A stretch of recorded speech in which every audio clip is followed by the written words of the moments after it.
Mother company में शुमार HEC के दिन बहुरने वाले हैं। खराब दौर से गुजर रही एचईसी का मर्जर भेल में करने की तैयारी है। यही नहीं, एल&टी कंपनी से भी अधिग्रहण को लेकर बातचीत चल रही है। हालांकि एचईसी कर्मियों ने सरकारी कंपनी में मर्जर का स्वागत किया है, लेकिन प्राइवेट कंपनी को बेचने का विरोध करने की बात कही है। देखिए रिपोर्ट। खबर से एचईसी क्षेत्र में चर्चा का बाजार गर्म हो गया है।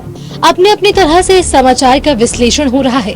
अगर भेल जैसी कंपनी में एचईसी का मर्जर होता है तो एचईसी कर्मियों के भविष्य और प्लांट के लिए बेहतर होगा। कर्मचारियों को बकाया भी मिल जाएगा और सुविधा भी बहाल रहेंगी। पिछले 27 महीने से कर्मियों का वेतन बकाया है, फिर भी प्लांट में लोगों की अटेंडेंस बरकरार है। टोटल मनगढ़ंत है, न अधिग्रहण होगा न मर्जर होगा। हर कोई लायबिलिटी नहीं लेता, एसेट लेता है। हम लायबिलिटी हैं। एक दूसरा का कि यहाँ पर 22 क्रेन का वर्क ऑर्डर मिलेगा, जिससे हमको हर महीने तनख्वाह मिलेगी और हम समझते हैं कि फरवरी के मध्य तक उनके सारे सामान गिर जाएंगे, जिसमें उसकी सारी देनदारी जो होगी वो भेल की होगी। अगर कहीं गलती से भी एल&टी, जय या अदानी पावर जैसी कंपनी को प्लांट दिया जाता है तो एक जबरदस्त हंगामा और विरोध होगा।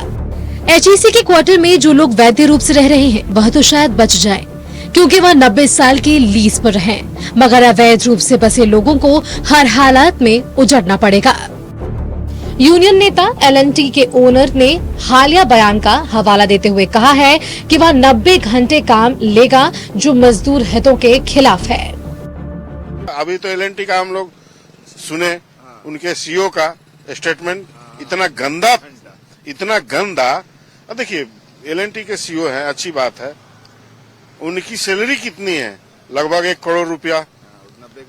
90 घंटा काम करें या 100 घंटा काम करें, उनको कोई दिक्कत नहीं है। आप काम कराते हैं तो काम का बदले तो दाम भी नहीं दे पा रहे हैं, और 8 घंटा के बदले 12 घंटा सरकार खुद श्रम कोड लेकर के आ रही है, और आप 90 घंटा का बात करते हैं। तो 90 घंटा आदमी मशीन नहीं है कि इसको रेगुलर जोत दिया जाए और चलाने लगा जाए। ये मानसिकता दिखती है कि ये पूंजीवाद के गोद में बैठे हुए हैं, या तो सरकार के इशारे पर बोल रहे होंगे। जानकार सूत्रों के मुताबिक मार्च में एचईसी प्लांट के भविष्य का कुछ न कुछ फैसला तो हो ही जाएगा। दोनों ही सूरत में एचईसी क्षेत्र में अवैध रूप से या लीज के लोगों के किराएदार या अवैध मालिक बनकर रह रहे हैं, उन पर भी गाज गिरेगी। नई कंपनी हरगिज इसकी इजाजत नहीं देगी, जैसी जमीन की लूट आज मची हुई है। सारे लीज का जो डीड मिला, जो उसको रजिस्टर कराएंगे झारखंड सरकार में, ताकि हमारा ओनरशिप आए। दूसरी बात, नगर निगम एचईसी मजदूरों के साथ भी ज्यादती कर रही है। जब हमारा वो मकान नहीं है, लीज में है, तो होल्डिंग टैक्स एचईसी देगा, लेकिन यहाँ के मजदूर और यहाँ के पार्षद लोगों ने यहाँ के लोगों को फंसा दिया और जाकर के अपना बोनस लेने के और नाम कमाने के चक्कर में होल्डिंग टैक्स पेमेंट करा दिया, जो होल्डिंग टैक्स उचित नहीं है। और जब तक डीड रजिस्टर नहीं होगा हमारा झारखंड सरकार में, तब तक हम होल्डर नहीं बन सकते। जो भी हो, एचईसी के भविष्य का फैसला अब जल्द हो जाना चाहिए। रांची से सांसद, केंद्रीय रक्षा राज्य मंत्री हैं, वह अगर संजीदा प्रयास करें तो हैक को बेल के साथ जोड़ा जा सकता है।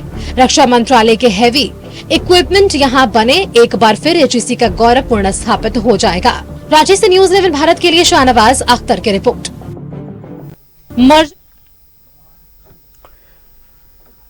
तो एचईसी के दिन बहुरने वाले हैं, यानी सारी परेशानियां खत्म होने वाली। हमारे साथ संवाददाता शाहनवाज अख्तर लाइव जुड़ रहे हैं। शाहनवाज का रुख करते हैं। शाहनवाज, एचईसी के कर्मियों की परेशानी खत्म होने वाली है, लेकिन 2 बातें अब भी सामने आ रही है। एक तरफ अगर भेल से मर्जर होता है तो स्वागत कर रहे हैं, लेकिन दूसरी तरफ प्राइवेट कंपनियों से मर्जर का विरोध भी कर रहे हैं एचईसी के कर्मचारी। पूरी जानकारी पहले दर्शकों से साझा करें। देखिए, अगर ये समाचार जो अभी हमने दिखाया है, ये अगर सच होता है, अगर ऐसा कुछ है कि बीएचईएल के साथ मर्जर होता है एचईसी का, तो ये तो एक सरकारी कंपनी का दूसरे सरकारी कंपनी में मर्जर हो जाएगा। उससे कर्मचारियों को बकाया 28 महीने का वेतन बकाया है वो भी मिल जाएगा, और पूरी सर्विस की गारंटी भी आगे हो जाएगी जो लोग सर्विस में हैं। और जो सुविधाएं उनको पहले से मिल रही है केंद्रीय सरकार के कर्मी के तौर पर, पीएसयू कर्मी के तौर पर, वो भी बहाल रहेगी। इसलिए कर्मचारी को उससे फायदा ही होगा, उससे कोई नुकसान नहीं होगा। अभी जो स्थिति है एचईसी की, एचईसी वर्तमान की स्थिति यह है कि एचईसी पूरी तरह से बीमार हो गई है। उसकी जो पूरी टेक्नोलॉजी लगी हुई है अंदर में बनाने की मशीनों की, वो सब पुरानी है और कोयला आधारित है। अब जबकि गैस आधारित चीजें, इलेक्ट्रिक आधारित चीजें इस प्रचलन में आ गई हैं हेवी इंडस्ट्रीज के सेगमेंट में। तो अगर बीएचईएल लेती है तो सरकार के रक्षा मंत्रालय का बहुत सारा इक्विपमेंट वहां बन सकता है और बनता है, अभी भी बना है, अभी अभी कुछ बना करके भेजा गया है। हालांकि उसमें कुछ खामी निकल आई है, उसको कंप्लेन भी आया है उसका। लेकिन बीएचईएल के साथ या परमाणु ऊर्जा विभाग के साथ किसी के साथ उसका मर्जर हो जाए, कर्मचारी इतने निराश हो गए हैं कि वो कहते हैं कि ये ऐसा बहुत दिन से हम सुनते आ रहे हैं, ऐसी कोई संभावना मुझे नहीं लगती है कि एचईसी को किसी के साथ मर्ज किया जाएगा। दूसरा पहलू यह है कि अगर एलएनटी वाकई रेस में है या अडानी रेस में है इसको लेने के, तो इसमें भारी विरोध होगा, कर्मचारी भी विरोध करेंगे।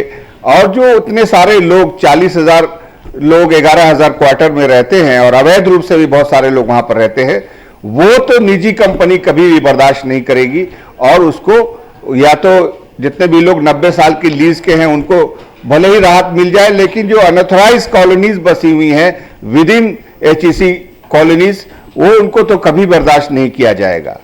और अभी जो एचईसी के जो प्रबंधन के लोग हैं वो आंख बंद किए हुए हैं, या तो शह देते हैं डेली कोई ना कोई नया स्ट्रक्चर एचईसी में खड़ा हो रहा है और अभी भी निर्माण कार्य धड़ल्ले से चल रहा है। तो प्राइवेट कंपनी के साथ बहुत सारा मसला भी होगा, उसके अधिग्रहण में बहुत सारी चीजें होंगी। अभी एक बहुत ही दिलचस्प बात एक कर्मचारी ने कहनी शुरू कर दी, जो आपने भी सुना होगा कि एलएनटी का तो हम लोग बहुत विरोध करेंगे सर। क्यों करेंगे भाई? तो एलएनटी के सीईओ ने अभी एक स्टेटमेंट दिया था कि 90 घंटे काम लेंगे, वो हफ्ते में 90 घंटे काम लेंगे, क्योंकि सीईओ 90 घंटे काम करते हैं। तो कर्मचारी का कहना है कि भाई हम 90 घंटे तो काम कर ही नहीं सकते, कभी करेंगे ही नहीं। और आपको 1.5 करोड़ रुपए वेतन मिलता है तो आप 90 घंटे कीजिए कि 110 घंटे कीजिए, वो आप पर डिपेंड करता है। लेकिन हम तो लेबर लॉ के हिसाब से ही अपना 8 घंटे की शिफ्ट करेंगे। तो ये चीजें चर्चा का विषय है।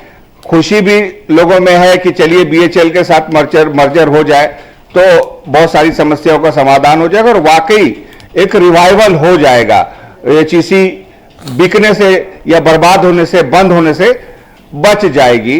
ये एक बहुत ही हॉट टॉपिक है एचईसी एरिया में और लोग आशा भरी नजरों से सांसद संजय सेठ जो रक्षा राज्य मंत्री हैं उनकी तरफ भी देख रहे हैं। कुछ लोग उनसे नाराज भी हैं कि आप कुछ कर नहीं रहे हैं, लेकिन कुछ ना कुछ चल रहा है भी इंडस्ट्री मिनिस्ट्री में।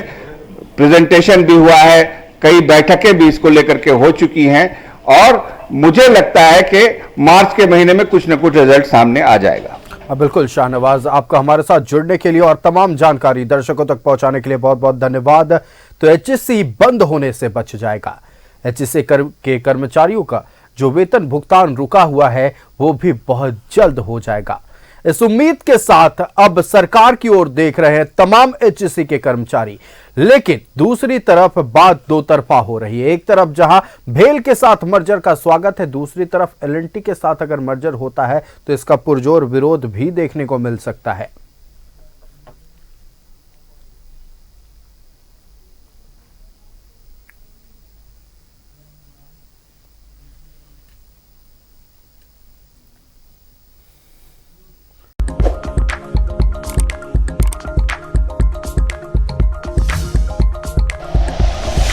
Like and share videos, subscribe करें हमारा चैनल और प्रेस करें बेल आइकॉन।